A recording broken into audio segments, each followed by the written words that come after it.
आप देख रहे हैं हल्ला बोल। आपके साथ मैं हूं अंजना ओम कश्यप। मेरी बेटी देश विरोधी है, ये कह रहे हैं शैला राशिद के पिता अब्दुल राशिद शोरा। शैला रशीद का नाम अपने कई बार इससे पहले भी आपने सुना होगा। ये वही शैला राशिद है जो उस वक्त जेएनयू छात्र संघ की उपाध्यक्ष थी जब वहां देश विरोधी नारे लगाए गए थे कथित रूप से। अब शैला के पिता ने अपनी बेटी को देश विरोधी बताकर जम्मू कश्मीर के डीजीपी को चिट्ठी लिखी है और जांच की मांग की है।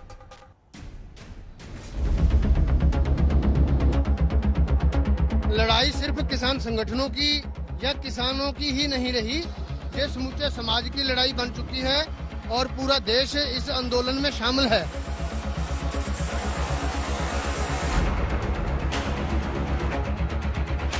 दिल्ली और हरियाणा को जोड़ने वाला टीकरी बॉर्डर पूरी तरह से बंद पड़ा हुआ है। हमारे पीछे अगर आप देखें तो किसान है वो प्रदर्शन कर रहे हैं, जबकि यहाँ पर भारी फोर्स की तैनाती है।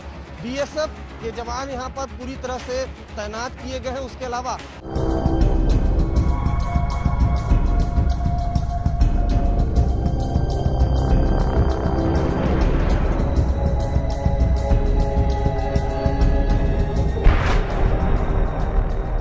पहले टुकड़े टुकड़े गैंग में होने का आरोप, जिंदाबाद जिंदाबाद जिंदाबाद, आरएसएस का एक जवाब, इंकलाब जिंदाबाद, जातिवाद का वही जवाब, इंकलाब जिंदाबाद। अब शहला पर पिता का सनसनीखेज इल्जाम। ये इन्वेस्टिगेशन मैटर ऑफ इन्वेस्टिगेशन है। इस पे इन्वेस्टिगेशन एक बार हो जाए, आपको भी पता लग जाए, सबको भी पता लग जाएगा। उन्होंने मुझे 3 करोड़ का कुछ पैकेज बता दिया। हमने 3 करोड़ रुपए रखे हैं इसके लिए। शैला के आप चाहो तो आप ले सकते हैं, या मैंने रिफ्यूज किया। मैंने कहा मेरी अभी बात इस विषय पे हुई नहीं है बेटी के साथ। टुकड़े टुकड़े गैंग में शामिल होने का आरोप पहले से झेल रही जेएनयू छात्र संघ की पूर्व उपाध्यक्ष शैला रशीद पर इस बार तूफान घर से उठा है। इस बार आरोप उनके पिता ने ही उन पर जड़ दिया है। शैला के पिता के मुताबिक 2017 में जेएनयू छात्र संघ की राजनीति को छोड़कर शैला कश्मीर में एंटी नेशनल मूवमेंट से जुड़ गई। सारा खेल पैसे का है। शैला को यूएस में बैठे कुछ अलगाववादी फंडिंग करते हैं। शैला क्लेम कर रही कि मैं अनएम्प्लॉयड हूँ, ठीक है जी। इसकी बहन अनएम्प्लॉयड है। मैंने अपने केस जो डिफेंस उसमें डाला है और जो डीजी साहब को मैंने चिट्ठी दी है, मैंने उनको कहा है कि इनके अकाउंट्स को आप वेरीफाई कीजिए। अगर उसमें इस तरह का मनी फ्लो हो रहा है जो कि एक अनएम्प्लॉयड यूथ के अकाउंट में नहीं होना चाहिए था, तो उसकी इन्वेस्टिगेशन कीजिए। सिंपल सी बात है। कहाँ से वो पैसा आता है। शैला के पिता ने बेटी पर संगीन इल्जाम जड़ते हुए 3 करोड़ के पैकेज का भी जिक्र किया है, जिसे उन्होंने ठुकरा दिया था। आपने कहा कि आपको 3 करोड़ का ऑफर भी हुआ। जी उन्होंने दिया था उस टाइम। उन्होंने कहा कि ये पैसे कुछ रख लो, वो काम आ जाएंगे। मैंने इनकार किया। अपनी बेटी को देश विरोधी बताकर शैला के पिता ने डीजीपी को चिट्ठी भेजी है और शैला से जान का खतरा बताते हुए खुद के लिए सुरक्षा मांगी है। इन्होंने मुझे धमकी दे दी ना, अब के बार धमकी दे दी, इसीलिए मैं भागा जम्मू आया। आरोप के मुताबिक देश विरोधी गतिविधि में शैला ने अपने साथ अपनी मां, बड़ी बहन और बॉडीगार्ड को भी शामिल कर रखा है। लेकिन पिता के आरोपों को बेबुनियाद बताते हुए शैला ने उन पर ही गंभीर आरोप जड़ दिए। शैला ने सोशल मीडिया पर सफाई दी। हम परिवार के करीबी की मौत का मातम मना रहे हैं। इस घड़ी में मेरे पिता द्वारा मेरी मां और मेरी बहन के विरुद्ध बेबुनियाद और झूठे इल्जामों से बहुत दुखी हूं। ये हमारा पारिवारिक मामला है, लेकिन आरोप बहुत गंभीर है, इसलिए मैं जवाब दे रही हूं। तथ्य ये है कि पिता के खिलाफ कोर्ट में मैंने मेरी मां और मेरी बहन ने घरेलू हिंसा का केस किया था। पिता का आरोप इसी की प्रतिक्रिया है। शैला के खिलाफ पहले से देशद्रोह, नफरत और अफवाह फैलाने की धाराओं में केस दर्ज है। अब पिता की शिकायत पर शैला के खिलाफ जांच के आदेश दिए गए हैं। जम्मू से सुनील जी भट्ट के साथ शुजा उल हक, श्रीनगर, आज तक। आइए चर्चा की शुरुआत करते हैं। सारा शाह हलीम एक्टिविस्ट हमारे साथ जुड़ रहे हैं, विवेक श्रीवास्तव हमारे साथ नेता जुड़ रहे हैं, अब्दुल राशिद शोरा हमारे साथ पिता शैला राशिद के जुड़ रहे हैं, और रविंदर रैना साहब जो कि प्रेसिडेंट है बीजेपी जम्मू कश्मीर के, खास मेहमान वो हमारे साथ जुड़ रहे हैं। रविंद्र रैना जी, मैं आपके पास आऊंगी, लेकिन एक बार जरा सीधे चलते हैं शैला के पिता के पास, क्योंकि आप आज जो कह रहे हैं उसका अंजाम बहुत दूर तक जाएगा। अब्दुल राशिद साहब, मेरा सवाल आपसे यह है कि जितने भी आरोप आपने लगाए हैं उसको सपोर्ट करने के लिए आपके पास क्या सबूत है? कौन सी वो चीजें हैं, सबूत हैं, फोन कॉल्स है, कुछ भी? क्या सबूत है आपके पास जो तमाम इल्जाम आप शैला राशिद पर लगा रहे हैं, कह रहे हैं देश विरोधी गतिविधियों में शामिल हो सकती हैं? क्यों, क्या सबूत है आपके पास? देखिए, इसका सबसे बड़ा सबूत ये है कि जब से इसने राजनीति में कदम रखा है, शुरुआत दिल्ली से की है और दिल्ली में ये नेशनल मेन स्ट्रीम पॉलिटिक्स में रही है और मुझे उसमें बिल्कुल भी किसी तरह की आपत्ति नहीं थी, क्योंकि ये एक ऐसे संगठन के साथ जुड़ी हुई थी जो एक जाना माना संगठन है, बहुत पुराना संगठन है और मजबूत संगठन भी है और नेशनल मेन स्ट्रीम पॉलिटिक्स में वो पार्टी है। ठीक है। अचानक इतना नाम और शोहरत कमाने के बाद अचानक कश्मीर की पॉलिटिक्स में एंट्री करना, बताइए ये कंसर्न है एक फादर के लिए कि नहीं है? है ना? नहीं। दूसरी बात, 2017 से हमारा ये सारा ये घर में माहौल, अब्दुल साहब, लोकतंत्र में तो कोई किसी भी पार्टी में शामिल हो सकता है। ठीक है, हो जाए। अगला सबूत। हाँ। बिल्कुल ठीक है, बिल्कुल ठीक है। हाँ, अगला सबूत ये है कि आते ये पहले नेशनल कॉन्फ्रेंस में चली गई। ठीक है जी, मुझे कह दिया कि मैंने ज्वाइन की है और खुद बता दिया, इसके मुंह से सुना है मैंने कि फारूक अब्दुल्ला ने और उमर अब्दुल्ला ने इसे अपनी निजामुद्दीन वाली कोठी में बुलाया था, शाह फैसल और इसको, जहां पे इन्होंने ये फैसला ले लिया कि शाह फैसल बारामूला से पार्लियामेंट्री कॉन्स्टिट्यूंसी कंटेस्ट करेंगे और शहला श्रीनगर फारूक अब्दुल्ला की सीट से कंटेस्ट करेंगे। ये तो इसी का वर्जन है।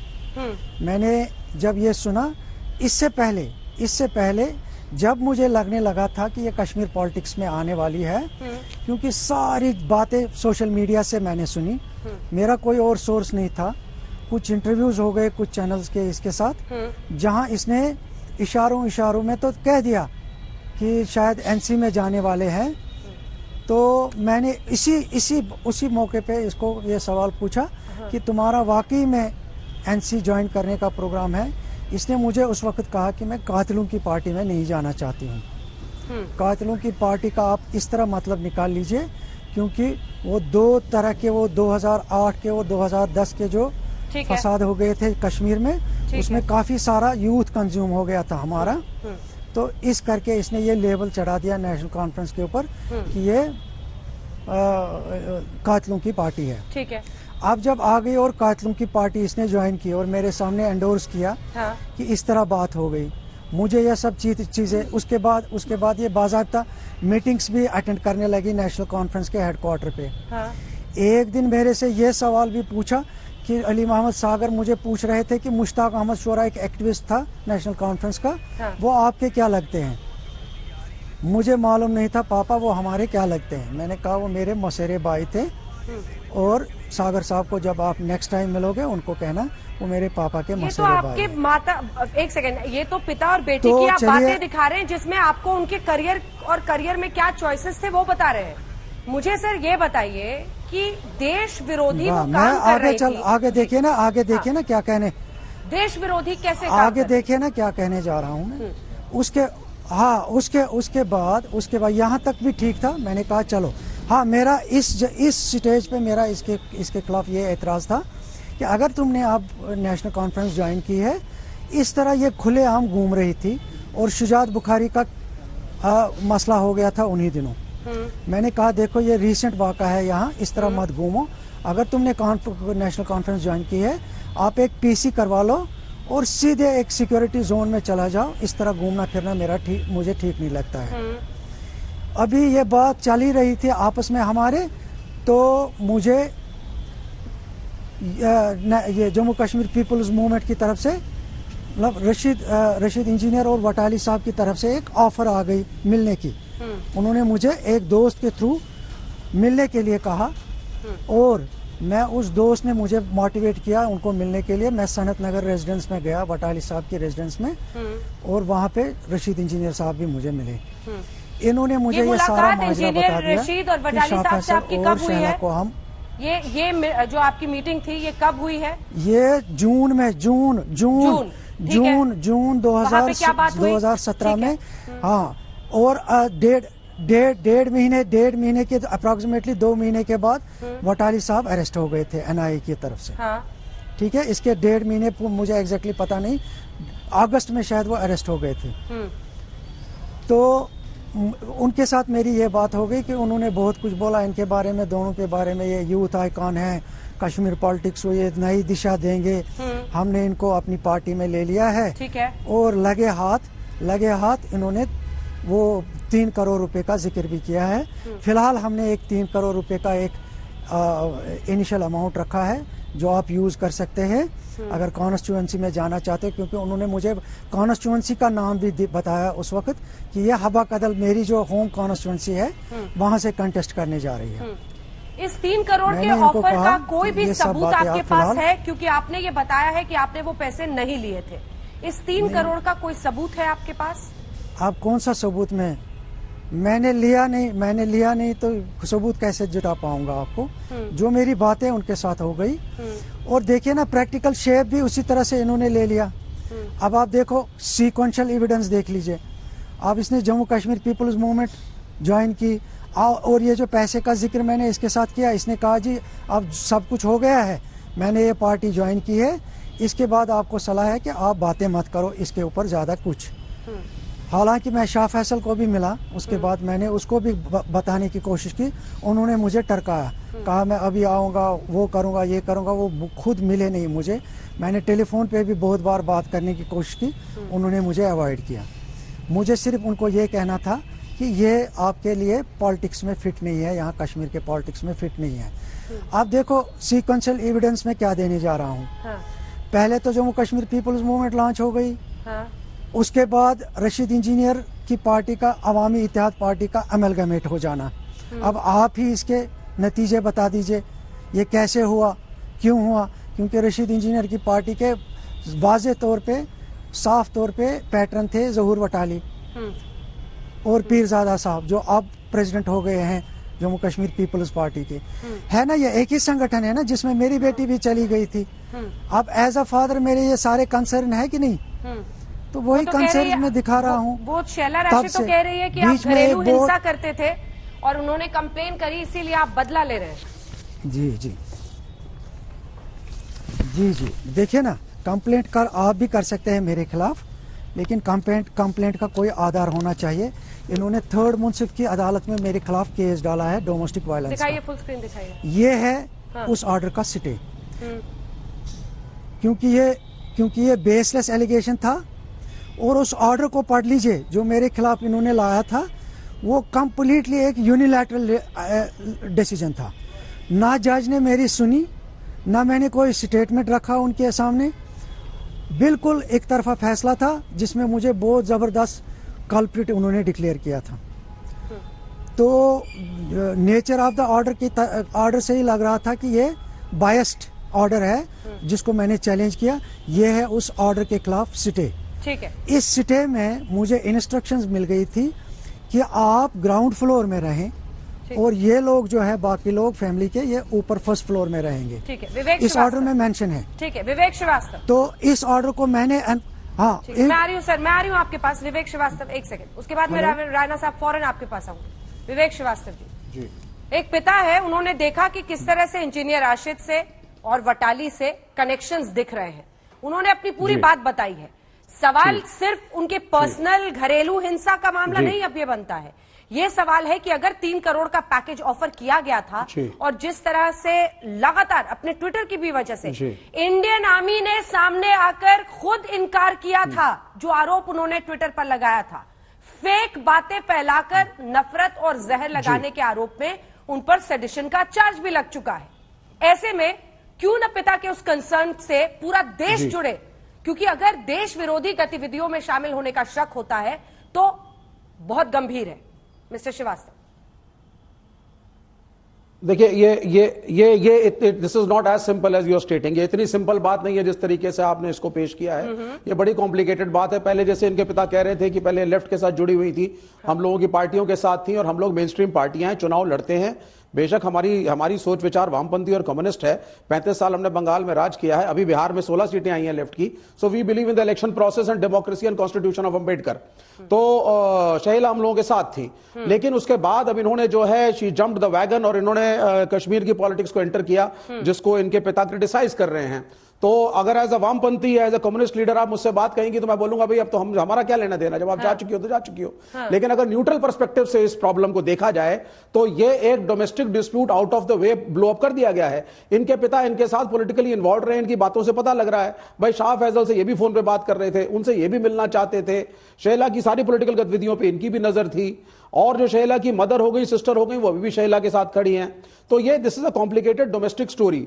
दूसरी बात, देशद्रोही और सेडिशन का चार्ज का जहां तक सवाल है, सिंपल नहीं है मिस्टर विवेक श्रीवास्तव जितना आप इसे बना रहे हैं। अब आप सुनिए विवेक श्रीवास्तव, जितना सिंपल आप बनाने की कोशिश कर रहे हैं उतना भी सिंपल नहीं है। हाँ, वाम दलों में उन्हें कोई ताकत नहीं दिखी, इसीलिए वो शिफ्ट कर गई आपकी पार्टी से। लेकिन सुनिए 3 सितंबर को जो इन पर सेडिशन का चार्ज लगा है, 124 ए के तहत, 153 ए के तहत इन पर, 153 के तहत इन पर मामला दर्ज हुआ है, 504 के तहत, 505 के तहत। आपको पता है इन्होंने क्या किया था?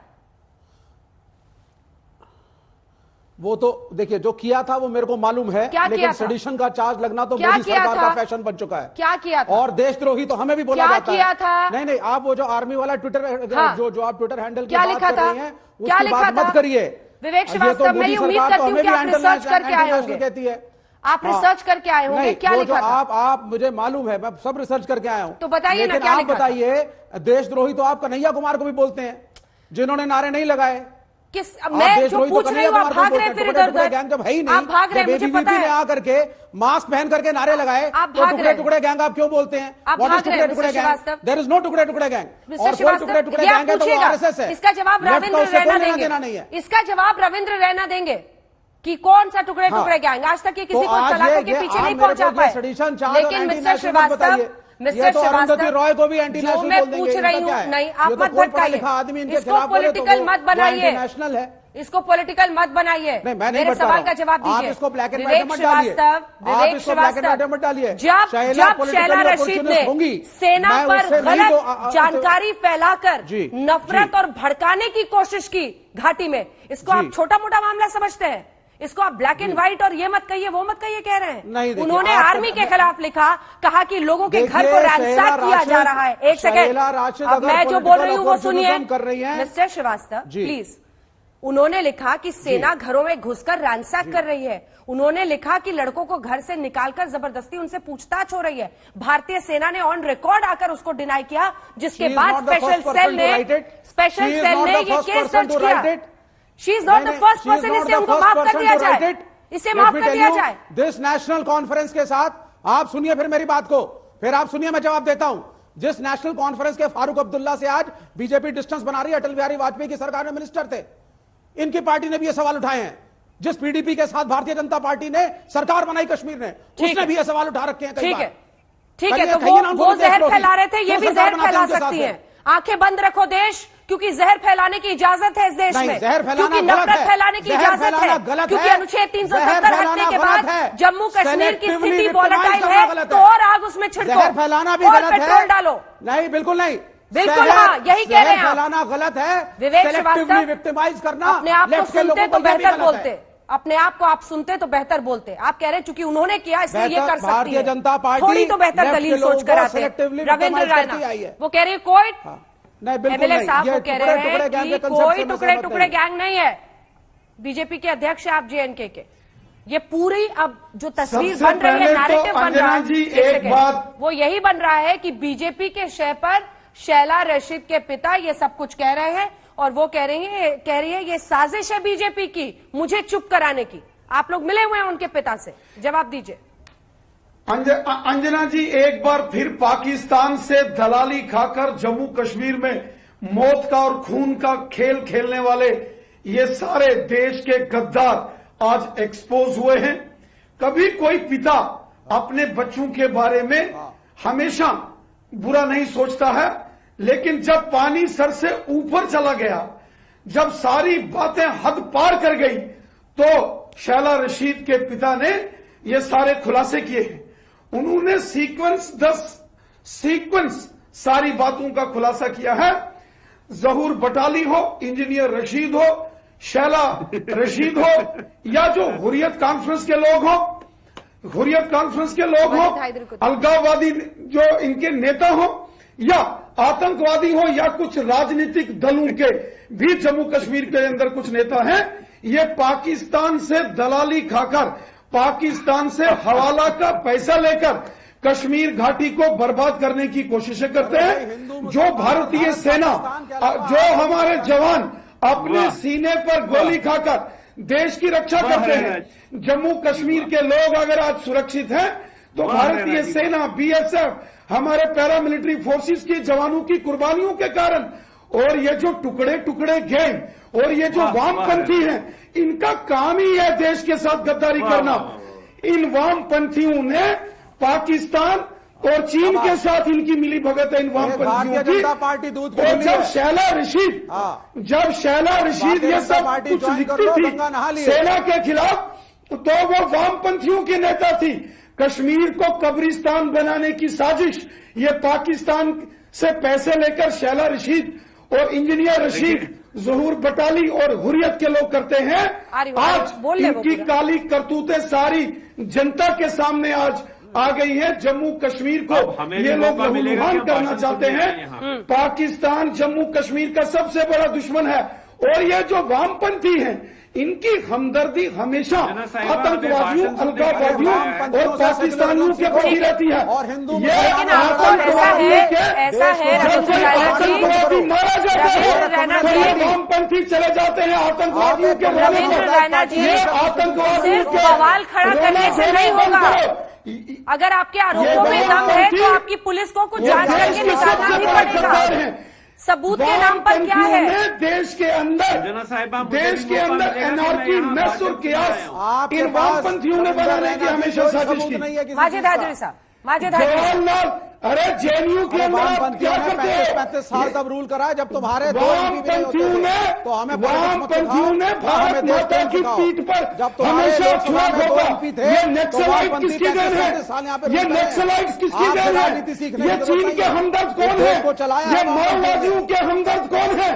चीन से आप बंदूकें लेके छत्तीसगढ़, झारखंड,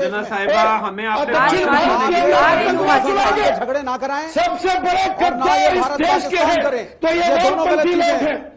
सबसे बड़े गद्दार और देश पाकिस्तान मनुस्मृति और चीन से दलाली खाकर रविंद्र रैना ये जी, देश के खिलाफ षड्यंत्र रविंद्र रैना जी, आपके किसी षड्यंत्र को हम कामयाब नहीं होने देंगे।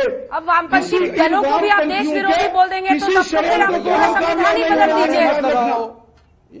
ऐसे नहीं होगा ना सर। वामपंथी सारे दलों को आप कह देंगे। अभी अभी बीजेपी में बिहार में इतनी सीटें उन्होंने जीती है, बिहार में इतनी सीटें जीती है। एक बार माजिद हैदरी साहब आपके पास। ये तो रैली करने लग गए यहाँ पर। माजिद हैदरी साहब, रैली माजिद हैदरी साहब, सवाल ये है कि अगर देश विरोधी काम कोई भी करेगा तो कानून तो आगे बढ़ेगा।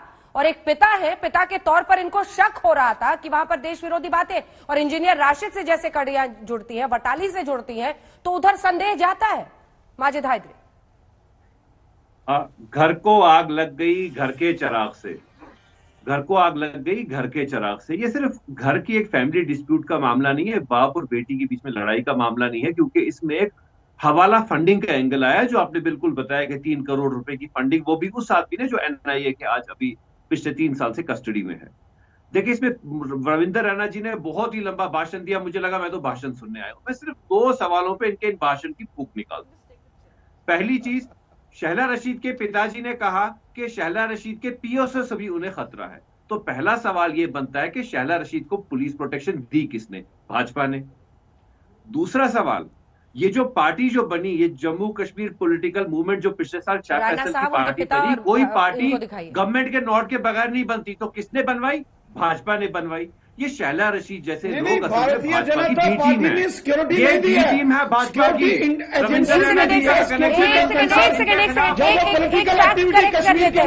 रुक जाइए राणा साहब, एक सेकेंड, उनके पिता को दिखाइए, पिता को मेरे सामने। अब्दुल साहब रुक जाइए। माजिद हैदरी, जो आप पूछ रहे हैं एक बार पूछ लेते हैं। अब्दुल राशिद साहब, क्या उनको पुलिस सिक्योरिटी मिली हुई है? जो आपने कहा कि उसके हाथ में हथियार रहता है और मुझे डर है मेरी जान को खतरा है। पीएसओ का वर्ड ही यूज नहीं किया। तो क्या है, उनको मुझे प्राइवेट सिक्योरिटी रखी है या पुलिस सिक्योरिटी है? यूज नहीं किया पहले, नहीं, उसने खुद कहा है मुझे कि वो मेरा बॉडीगार्ड है। उसने खुद कहा है, वो बराबर 2017 से उसके साथ अटैच है, पर्सनल गार्ड है। किसी जमाने में गाड़ी भी चला रहा था उसको। मैंने जी परसों मैंने सिक्योरिटी गार्ड नहीं कहा, PSO मैंने वर्ड ही नहीं यूज किया। सोनिया गांधी ने नहीं दिया बॉडीगार्ड, दिया तो भाजपा सरकार ने दिया। ये भाजपा सरकार देश को सुरक्षा चूंकि अगर कोई कश्मीर घाटी के अंदर अगर कोई पॉलिटिकल एक्टिविटी करेगा, अगर कोई कश्मीर घाटी के अंदर पॉलिटिकल एक्टिविटी करेगा वहाँ, और उन्होंने पुलिस के DGP साहब को, वहाँ के SSP को, IG को चिट्ठी लिखी होगी कि मैं ऐसे पॉलिटिकल वर्कर हूँ, तो IG और पुलिस ने वहाँ सिक्योरिटी दी होगी। वहाँ भारतीय जनता पार्टी गद्दारों को सिक्योरिटी नहीं देती है। सिक्योरिटी देने का काम बीजेपी का नहीं है, सिक्योरिटी देने का काम बीजेपी का नहीं है, सिक्योरिटी देने का काम सिक्योरिटी एजेंसीज का होता है। आप तो उनकी हवा निकालने चले थे, आपकी पहली दलील ही फुस हो गई। उनको तो पब्लिक की पुलिस की तरफ से कोई सिक्योरिटी नहीं दी गई है, कोई PSO नहीं दिया गया है, उन्होंने कोई प्राइवेट बॉडीगार्ड रखा है जैसा उनके पिता क्लेम कर रहे हैं। पूर्व उपाध्यक्ष छात्र संघ की JNU में शैला राशिद, उसके बाद उन दिनों वाम दलों के साथ जुड़ी हुई थी, कश्मीर गई, शाह फैसल की पार्टी में वो जुड़ी, और इस बीच उनके पिता सामने आए हैं जिन्होंने शक जाहिर किया है कि देश विरोधी गतिविधियों में वो शामिल थी। DGP को चिट्ठी लिखी है, जांच के आदेश हुए हैं, इसी पर आप चर्चा देख रहे हैं। जल्दी से आपके पास आते हुए अब्दुल साहब, आपको क्यों लगता है कि शैला देश विरोधी है? देखिए, मैं ऐसा कह रहा हूं कि अगर इसने कोई पार्टी ज्वाइन की है जिसके 3 पैटर्न्स में से 2 पैटर्न इस वक्त NIA की कस्टडी में है, तो आप ही मतलब निकाल लीजिए ये जानने के बाद कि किस केस में वो अरेस्ट है, NIA की कस्टडी में है, टेरर फंडिंग के, है ना। तो मेरा कंसर्न तो बनता है मैं इसको पूछूं कि ये इसी संगठन में मैं आपकी बात क्यों समझ चली गई। आप कह रहे हैं इंजीनियर राशिद NIA की कस्टडी में, और बटाली जिसका आप जिक्र कर रही हैं, दोनों ही NIA की कस्टडी में है। टेरर फंडिंग के लिए, आतंकवाद के लिए पैसे से उनके साथ इनका लिंक था, इसलिए शक की निगाह होती है कि देश विरोधी गतिविधियां। लेकिन क्या शैला को ये सब कुछ पता था? क्या कभी आपकी बातचीत हुई थी कि वो दोनों इस तरह का काम कर रहे हैं, इस पर चुप रहना है, क्या है? दूसरी मतलब बात, आप कह रहे हैं ना आपको शक होता था, क्यों शक होता था? सब कुछ सॉलिड तो बताइए। नहीं, देखिए ना, देखिए इनका बेसिकली काम है, आप शहर में देख लीजिए इनके नाम का क्या चर्चा चल रहा है जब से ये आए हैं पॉलिटिक्स में। इनका काम यही चर्चा चल रही है कि ये फंड जवानों को उकसाते हैं, पत्थरबाजी के लिए जवानों को मरवाते हैं पैसे दे के। आपके सामने तो काम ऐसा कर रहे कभी हैं। कुछ हुआ? इनका कोई काम मुझे किसी बताओ भी जो हरकत उन्होंने में शामिल दिखी? कभी फोन पर कुछ सुना आपने? कभी ऐसा कुछ? देखिए ना, देखिए इनके ऑफिस के रिकॉर्ड आप खंगाल लो। जो इन्होंने राजबाग में ऑफिस खोला था उसमें इन्होंने मेंबरशिप ड्राइव चलाई है ना। मेंबरशिप ड्राइव में देखो कौन लोग इनके मेंबर बने हुए हैं। उसमें आपको 90% वो लोग मिलेंगे जो 20, 18 और 22 साल की उम्र के हैं। ठीक है। दूसरी बात मैं इसलिए इसके साथ जोड़ना चाहता हूं कि यही वो पीढ़ी है हमारी जो ड्रग्स में इस वक्त लिप्त है।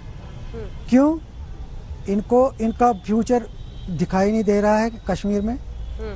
कोई पॉसिबिलिटी इनको नहीं लग रही है पैसा कमाने की, नौकरी पाने की। तो नतीजा यही है कि वो ड्रग्स। अब आपको मेरी बात से ये ऑथेंटिसिटी इस बात की इसलिए करनी पड़ेगी खुद को, क्योंकि मैं दिन भर अस्पतालों में ही घूमता हूँ प्रोफेशन की वजह से। मेरे जितने भी साइकोलॉजिस्ट है, साइकेट्रिस्ट है, वो मेरी जान पहचान में, मैंने रिहेबिलिटेशन सेंटर्स में मैं जाता हूँ। यही जो मैंने एज ग्रुप आपको बताया, यही एज ग्रुप वहाँ काउंसलिंग के लिए होते हैं। यही एज ग्रुप इस वक्त ड्रग्स लेते हैं। तो ये हमारा, हम सब का कंसर्न नहीं है कि देखे जरा ये इन नौजवानों को कौन उकसा रहा है इन बातों की तरफ। तो इसी बेहिसी के आलम में ये कल को 500 रुपए के लिए पत्थर भी उठाते हैं। इनको समझ नहीं आता है मैं कौन सी बात कहने, क्योंकि इस वक्त ये डोमेस्टिक वायलेंस की जिक्र ज्यादा छेड़ देते हैं। मैं कहता हूं मेरी बेटी अपने जुडिशियल स्टेटमेंट में जो इन्होंने कोर्ट में मेरे खिलाफ किया है, उसमें जुडिशियल स्टेटमेंट में ये कह रही है कि मेरी बेटी बेकार है, अनएम्प्लॉयड है, ठीक है ना, मेरी दूसरी बेटी अनएम्प्लॉयड है। अब इन दोनों का ही आप अकाउंट स्टेटमेंट देख लीजिए, बेकार के अकाउंट में कितना पैसा आ सकता है, कितना पैसा जा सकता है अकाउंट से। आपको पता है कितना पैसा आपको है? खुद पता चल जाएगा कि पैसे कहाँ से। आपको पता है क्या? आप कह रहे हैं कि उनके पास कोई नौकरी नहीं है, सोर्स ऑफ इनकम नहीं है, वो पता लग जाएगा। सब ये मैं नहीं कह रहा हूँ, ये खुद कह रहे हैं कि हमें कोई जॉब नहीं है, हम बेकार हैं, अनएम्प्लॉयड है। अब आप जब मैंने इन्वेस्टिगेशन के लिए मैटर छोड़ दिया है, वही तो बताएंगे ना आपको इनके अकाउंट से क्या क्या चीजें हो रही है। दूसरी बात यह है कि ये बच्चों को अडॉप्ट कर रही है एजुकेशन के लिए, वो तो आपको पता है, इसने बच्चे पीछे अडॉप्ट किए हैं। ये रेप विक्टिम्स को पैसे देती है, केस लड़ने के लिए लाखों रुपए देती है। लिंचिंग वालों को इसने पैसे दिए हैं केस लड़ने के लिए, कहाँ से आते हैं मुझे भी तो पता चले एक बार। सारा शाह आलिम आपसे उसके बाद माजिद साहब के पास चलेंगे। वो कह रहे हैं कि सोर्स ऑफ इनकम नहीं है, इसके बाद माजिद साहब। सारा शाह आलिम, देखिए, ये जम्मू कश्मीर पुलिस जो है सबको पता है कि काबिल है और वो अपनी जांच पड़ताल खुद कर लेगी। अब ये जो है निजी मामला है, ये डोमेस्टिक वायलेंस का मामला है और उनके ट्वीट्स मैंने भी पढ़े हैं शैला जी। तो अभी जो देखने में ये लग रहा है कि ये निजी मामला एक पॉलिटिकल मामला का एक शेप ले रहा है। सारा शाह आलिम, आपने पिता की चिट्ठी पढ़ी है जो उन्होंने डीजीपी को लिखी है कंप्लेंट? मैंने शैला रशीद के ट्वीट्स भी पढ़े हैं और इनकी चिट्ठी भी पढ़ी है। तो अभी जो हम लोगों को जो देखने में आ रहा है, मुझे लग रहा है कि वो अपना एक पर्सनल वेंडेटा को एक पॉलिटिकल वेंडेटा में बदल रहे हैं और वो एक मतलब एक जाल में, पॉलिटिकल जाल में फंस रहे हैं। इनके anti national activity, engineer Rashid से रिश्ता। एक सेकेंड सारा शाह आलिम, आप मुझे पता है, मुझे लग रहा है ऐसा कि आपने वो कंप्लेंट नहीं पढ़ी है। कंप्लेंट बहुत गंभीर है। 3 करोड़ रुपए की बात घरेलू कैसे हो जाती है? यहाँ पर इंजीनियर राशिद जो कि एनआईए की गिरफ्त में है, इंडिपेंडेंट एमएलए था, एक बार बहुत बड़ी बीफ पार्टी की थी। एक सेकेंड, सवाल तो सुनिए। इंजीनियर राशिद एक वक्त पर बहुत बड़ी बीफ पार्टी वहां पर करने के लिए, आयोजित करने के लिए फेमस हुए थे और उसके बाद इंजीनियर राशिद अब एनआईए की कस्टडी में है। वो इंजीनियर राशिद जो इस पूरे मामले में टेरर फंडिंग के लिए पकड़ा गया है, उससे सीधे कनेक्शन बता रहे हैं। ये पर्सनल और ये घरेलू हिंसा कैसे हो जाता है? एनआईए को करने दीजिए, सीबीआई को करने दीजिए काम, तो अपना ये जो है पूरा जो डर्टी तो करने दीजिए ना काम। आप कैसे घरेलू हिंसा का मामला बता के रफा दफा कर रहे हैं? हासिल करना चाहे, क्या कर दें? क्यों उनके पिता अगर सामने आकर विसल ब्लोअर बनना चाह रहे हैं तो उसमें क्या दिक्कत है? नहीं, देखिए ढक्कन लगा दिया जाए। उन्होंने ऑर्डर दिया है कि आप घर में नहीं घुस सकते। अभी कुछ महीने पहले कोर्ट ने उन्हें ऑर्डर दिया है कि आप एक डोमेस्टिक वायलेंस के आप हिस्सेदार हैं और आप अपनी बीवी और बच्चियों को पीटते हैं। आप अपनी बीवी और बच्चों को पीटते हैं, तो इनको अभी घर में घुसने को उनको इजाजत नहीं है। तो ये जो है बदला ले रहे हैं अपनी बच्ची पे और अपनी बीवी पे और अपनी बच्ची और दूसरी बच्ची पे, क्योंकि उनके ऊपर भी एलिगेशंस लगाए गए हैं as a wife beater and as a daughter abuser. जवाब दे रहे हैं, जवाब दीजिए। डिनाई कर सकते हैं अब्दुल राशिद साहब, जवाब दीजिए। कोई बीवी ऐसी ये मैडम है, ये सुबह से एक ही बात ये दोहरा रही है। ये बहुत ही घिनौने शोहर है, एक ही बीवी को पीटते हैं। अच्छा, आपने जांच कर भी ये घिनौनी बातें खुद कर रही है।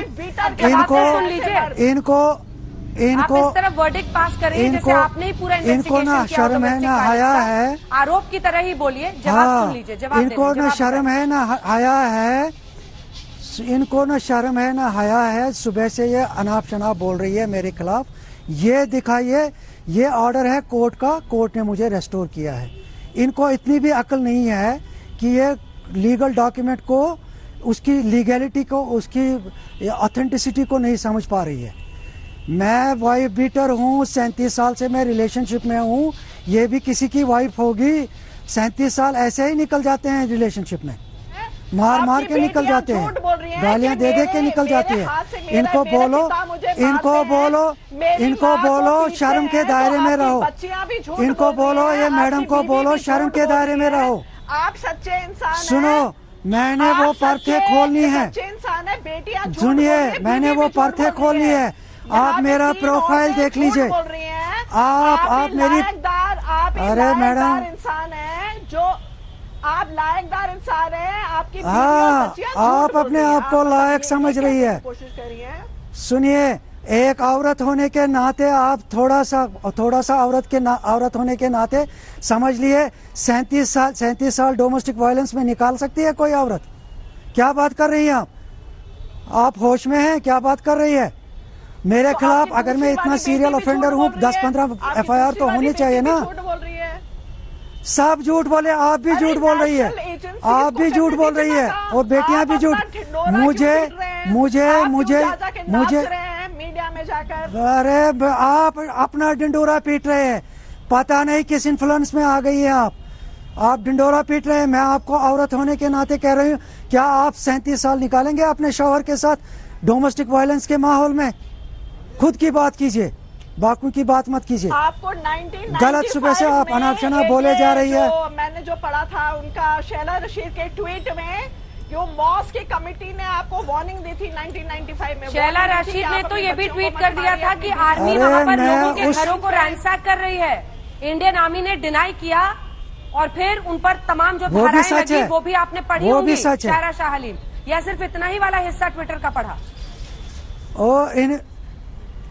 इन मैडम को बोल दो, जिस मस्जिद कमेटी के ये जिक्र कर रही है ना, मैं ट्रेजरर रहा हूँ उस मस्जिद कमेटी का, वो मस्जिद मैंने बनाई है।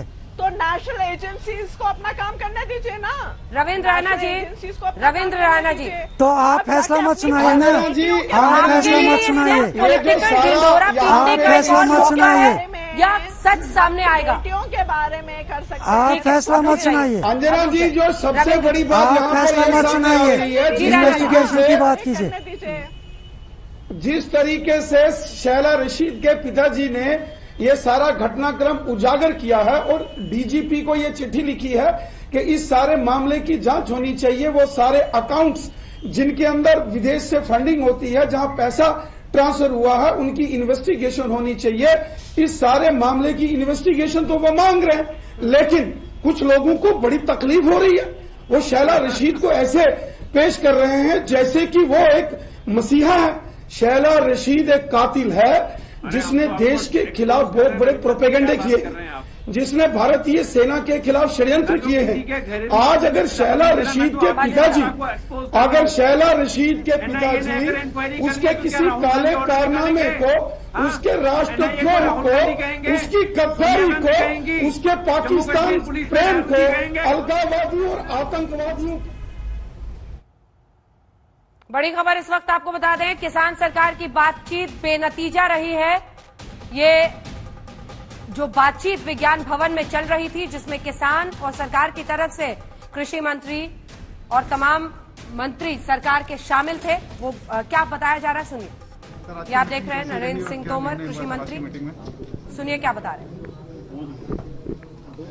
आज किसान यूनियन के नेतागण आए थे और भारत सरकार ने तीसरे दौर की वार्ता आज संपन्न की।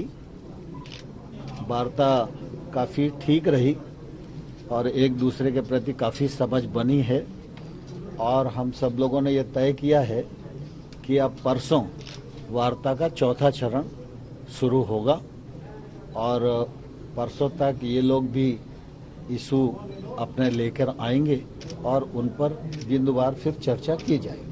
क्या किसी तरह की कमेटी के सुझाव आप लोगों ने दिया, किसानों ने माना, इस पर तय हो गया?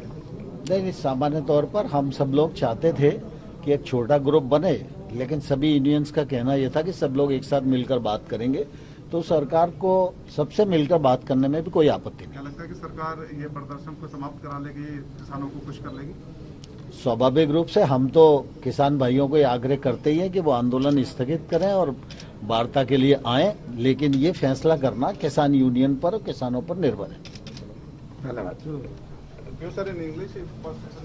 तो किसान सरकार की बातचीत बेनतीजा रही है। परसों बातचीत का चौथा चरण होगा। ये कृषि मंत्री खुद बातचीत के बाद जानकारी देते हुए किसान संगठनों के साथ दरअसल ये बातचीत हो रही थी। सरकार को बातचीत में कोई आपत्ति नहीं है, उन्होंने अपना पक्ष रखा है और सामने तमाम बातें बताई बातचीत के बारे में। किसान सरकार के बीच जो बातचीत हो रही थी वो आपको बता दें बेनतीजा रही। हालांकि कृषि मंत्री कह रहे हैं काफी ठीक रही बातचीत। आइए एक बार फिर से जल्दी से आपको सुना देते हैं। ठीक रही और एक दूसरे के प्रति काफी समझ बनी है और हम सब लोगों ने ये तय किया है कि अब परसों वार्ता का चौथा चरण शुरू होगा और परसों तक ये लोग भी इशू अपने लेकर आएंगे और उन पर बिंदुवार फिर चर्चा की जाएगी। क्या किसी तरह की कमेटी के सुझाव आप लोगों ने दिया, किसानों ने माना, इस पर तय हो गया? नहीं, सामान्य तौर पर हम सब लोग चाहते थे कि एक छोटा ग्रुप बने, लेकिन सभी यूनियंस का कहना यह था कि सब लोग एक साथ मिलकर बात करेंगे, तो सरकार को सबसे मिलकर बात करने में भी कोई आपत्ति नहीं। क्या लगता है कि सरकार ये प्रदर्शन को समाप्त करा लेगी, किसानों को खुश कर लेगी? स्वाभाविक रूप से हम तो किसान भाइयों को आग्रह करते ही हैं कि वो आंदोलन स्थगित करें और वार्ता के लिए आएं, लेकिन ये फैसला करना किसान यूनियन पर और किसानों पर निर्भर है।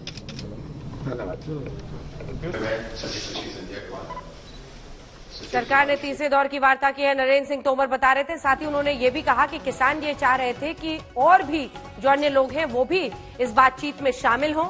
हमें सबसे बातचीत करने में कोई आपत्ति नहीं है। सरकार ये चाहती है कि स्थगित करें अपने इस आंदोलन को किसान, लेकिन ये फैसला तो किसान संगठनों को ही लेना है।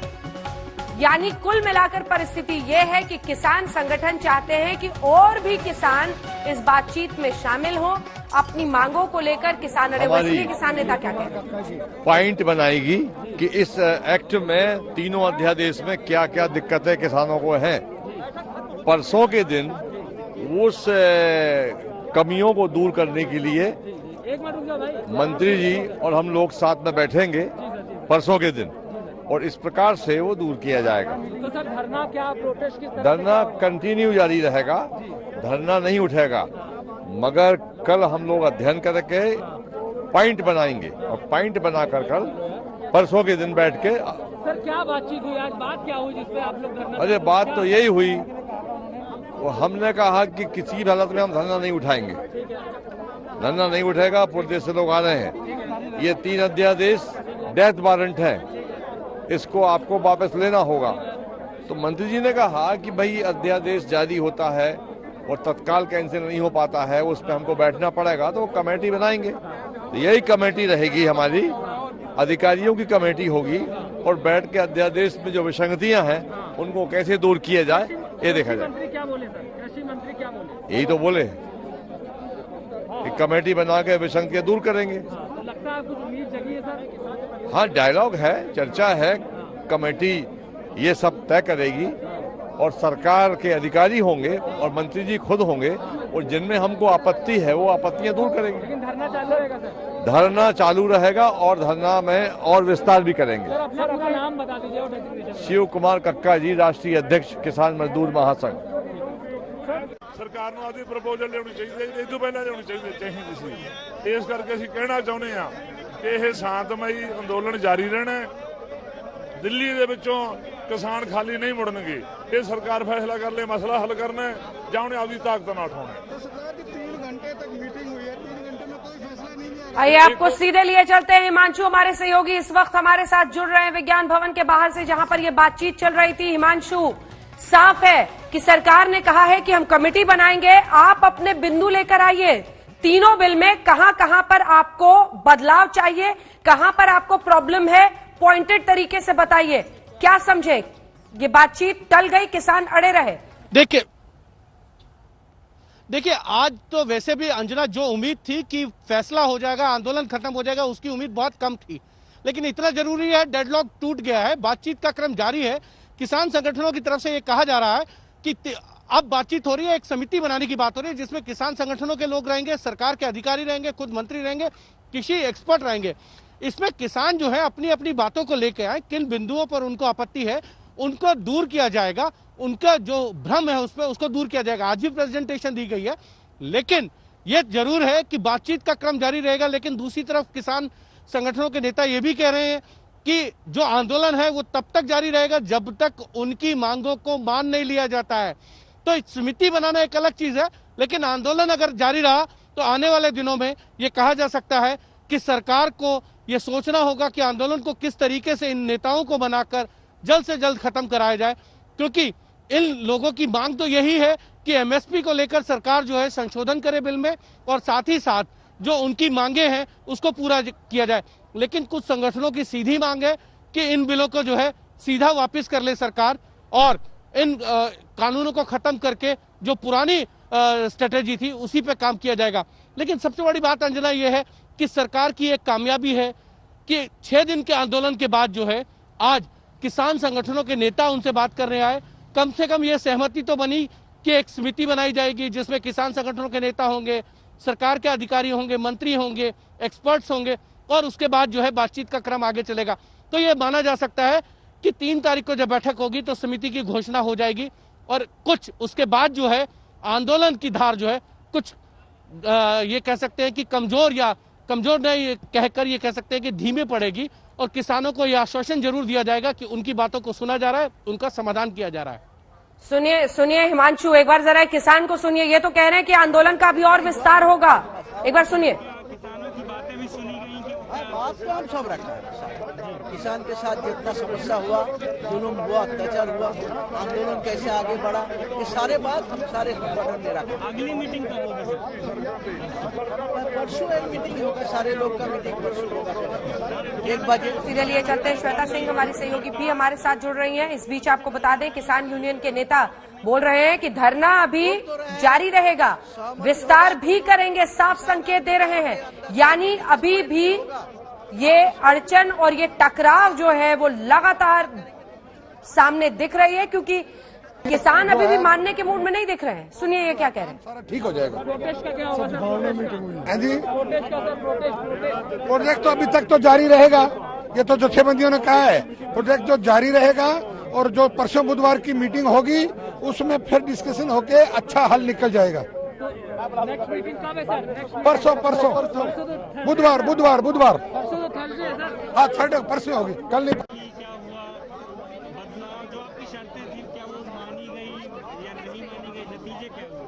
देखो जी 3 घंटे बाद चले हैं जी, ये कुल मिलाकर कहना होगा तो जो ये बात है बेसट्टा रही है, कोई सट्टा नहीं निकला, कोई रिजल्ट नहीं, क्योंकि जो सरकार की तरफ से एक प्रपोजल था भाई एक शॉर्ट कमेटी 11 मेंबरों की एक शॉर्ट कमेटी बना देते हैं, जिसके 6 मेंबर है वो किसान जथेबंदियों के होंगे, जो इंटेलेक्चुअल होंगे, जहाँ जो लॉ के बारे में जिसकी पकड़ है वो होंगे, और 5 सरकार की तरफ से होंगे। 11 मेंबरी कमेटी बैठेगी लगातार सेशन में और उसका समाधान निकालेगी। ਅਸੀਂ वो कमेटी का प्रपोजल रद्द कर दिया, क्योंकि ਅਸੀਂ कहा भी 6 महीने से उसका जो 3 कानून है उसकी कली क्लाज और कली लाइन पर असी बोल के मीडिया में बोल के और तुहाडी मीटिंग में बोल के बता दिया भी ये किसान विरोधी है। हुण दोबारा डिस्कशन की क्या लोड़ है? कोई डिस्कशन की लोड़ नहीं, इसको वापस लिया जाए और जो किसान है, लाखों किसान है, उनको श्वेता, साफ है किसानों की नाराजगी खत्म नहीं हुई है, बाहर आ रहे हैं, कह रहे हैं विस्तार करेंगे और धरना का। लेकिन हाँ, पॉइंट वाइज अपनी बात बताइए, किस बिल में, कहां पर, किस क्लॉज में आपको प्रॉब्लम है, और इन बिंदुओं की तैयारी के साथ अब परसों फिर से बातचीत होगी।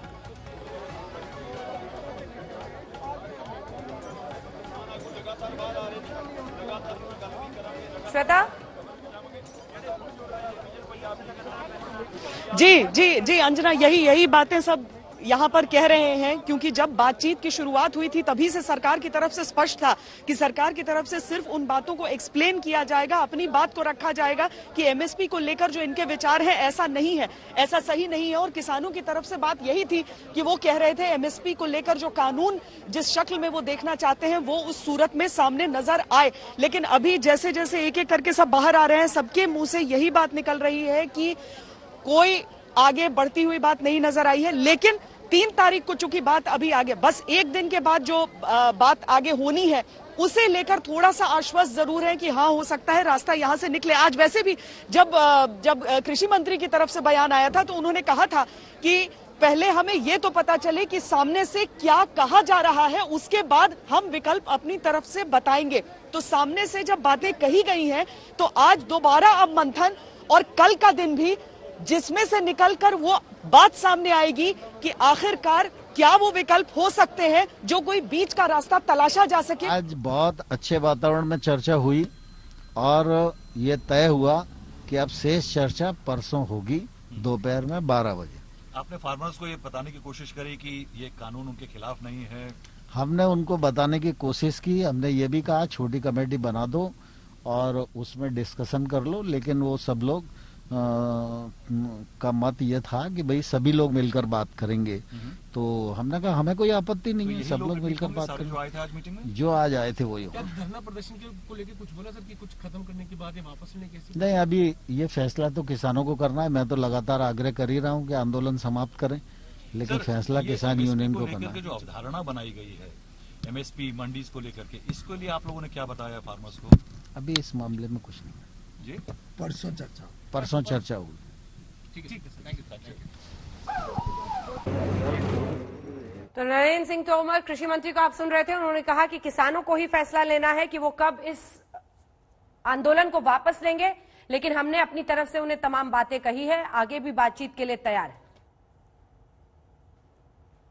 विज को गुरुद्वारा से भगा दिया लोगों ने, और मुझे ये लगता है कि हरियाणा में खट्टर की सरकार के ऊपर संकट के बादल जो मंडरा रहे हैं, और जेजेपी जो है उससे नाता तोड़ेगी। चौटाला को अगर अपने दादा का वो कैरियर याद आए तो मैं हरियाणा के जो किसान लोग हैं उनको अपील करता हूँ कि जेजेपी को हरियाणा की जो सरकार है उसके बाहर आने के लिए, खट्टर की हमायत वापस करने के लिए मैं उनको अपील करता हूं। और ये एक बड़ा करारा थप्पड़ होगा बीजेपी को, और पंजाब और हरियाणा में 2 जगह में दूसरी विकेट जब गिरेगी तो लोगों को लगेगा हाँ किसान आंदोलन ने बहुत बड़ी प्राप्ति कर।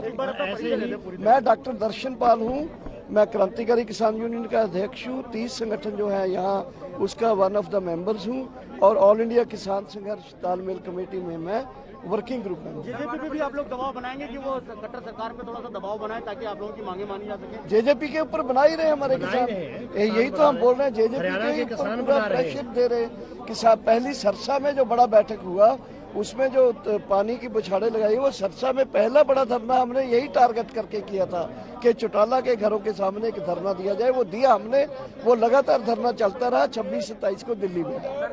और राजस्थान में भी उनका एनडीए का पार्टनर।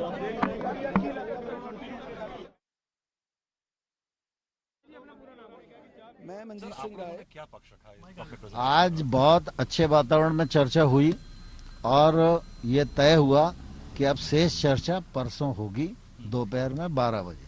आपने फार्मर्स को ये बताने की कोशिश करी कि ये कानून उनके खिलाफ नहीं है? हमने उनको बताने की कोशिश की। हमने ये भी कहा छोटी कमेटी बना दो और उसमें डिस्कशन कर लो, लेकिन वो सब लोग का मत ये था कि भाई सभी लोग मिलकर बात करेंगे।